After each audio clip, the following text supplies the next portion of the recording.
मराठी मनोरंजन विश्वात कलाकारांनी आजवर आपल्या अभिनयाने प्रेक्षकांच्या मनात घर केलंय. मालिकांमधले कलाकार विशेषतः प्रेक्षकांना आपलेसे वाटतात. चाहत्यांचं कलाकारांसोबत एक वेगळंच नातं निर्माण होतं. त्यांच्या वैयक्तिक आयुष्यात होणारे चढ उतार सुद्धा प्रेक्षकांच्या मनाला स्पर्श करून जातात. सध्या टेलिव्हिजन विश्वातल्या एका अभिनेत्याबद्दल अशीच एक मनाला चटका लावणारी गोष्ट समोर आली आहे. लग्नाची बेडी या मालिकेत योगेश या पात्रातून घराघरात पोहोचलेल्या अभिनेता सुप्रीत कदमने मोठ्या आजारावर मात केली आहे. सुप्रीत मरणाच्या दारातून परत आला असं म्हणण्यास वावगं ठरणार नाहीये. माझा पुनर्जन्म झाला असं म्हणत त्याने सोशल मीडियावर एक पोस्ट शेअर केली आहे. त्याला वर्षभरापूर्वी ब्रेन स्ट्रोक झाला होता आणि मग त्यानंतर पॅरालिसिसचा झटका आला.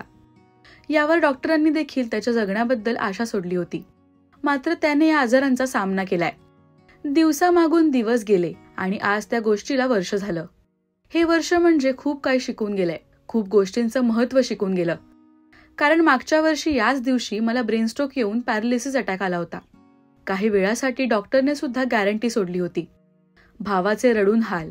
जीवन मरणाच्या दारात असताना एक वाटत होतं की मला माझ्या मित्रांना खूप काही सांगायचंय, त्यांच्याशी खूप बोलायचंय, हसायचंय, मजा करायची आहे.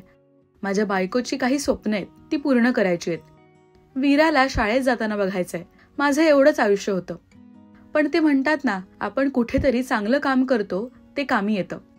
तसंच काहीच झालं. देव माझ्या बरोबर होता. पण देवाला प्रत्येक ठिकाणी मला मदत करणं शक्य नाही, म्हणून त्यांनी काही माणसं माझ्या आयुष्यात नेमून दिली. मला दुसरं जीवन देणारे माझे मित्र. शुद्धीत आलो तेव्हा सगळे समोर उभे होते, अगदी देवासारखे. वाटलं नव्हतं साले देवाच्या रूपात माझ्या समोर येतील. आयुष्यात जी काही भांडणं झाली, जे काही गैरसमज झाले, ते सगळं विसरून माझ्या बरोबर उभे होते. या सगळ्यात एक गोष्ट प्रकर्षाने सांगू इच्छितो की गैरसमज, राग, रुसवे, दुश्मनी हे सगळं माणूस जिवंत असेपर्यंतच. एकदा तो निघून गेला की राहतो तो पश्चाताप. तुम्हाला कोणाची माफी मागायची असेल, कोणाला माफ करायचं असेल तर करून टाका. कारण दुसऱ्या क्षणाला ती व्यक्ती असेल की नसेल माहीत नाही. हात जोडून मनापासून आभार जे माझ्याबरोबर उभे होते, असं म्हणत त्याने त्याच्या भावना या पोस्टमध्ये व्यक्त केल्यात. लग्नाची बेडी या मालिकेनंतर सुप्रीत सावळ्याची जणू सावली या मालिकेत झळकतोय.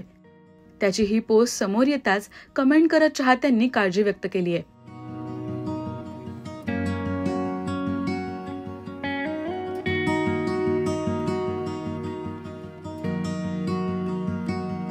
मराठी मनोरंजन विश्वातले असे अनेक कलाकार आहेत ज्यांनी भयंकर आजारावर मात करून पुन्हा एकदा कामाला जोमाने सुरुवात केली आहे. यापैकी सुप्रीत सुद्धा एक आहे. तुम्हाला सुप्रीतने आजवर साकारलेली कोणती भूमिका जास्त आवडली हे आम्हाला कमेंट्समधून नक्की सांगा. आणि मराठी टेलिव्हिजन विश्वातील बातम्या, अपडेट्स आणि गॉसिपसाठी सबस्क्राईब करा राजश्री मराठी शोबज.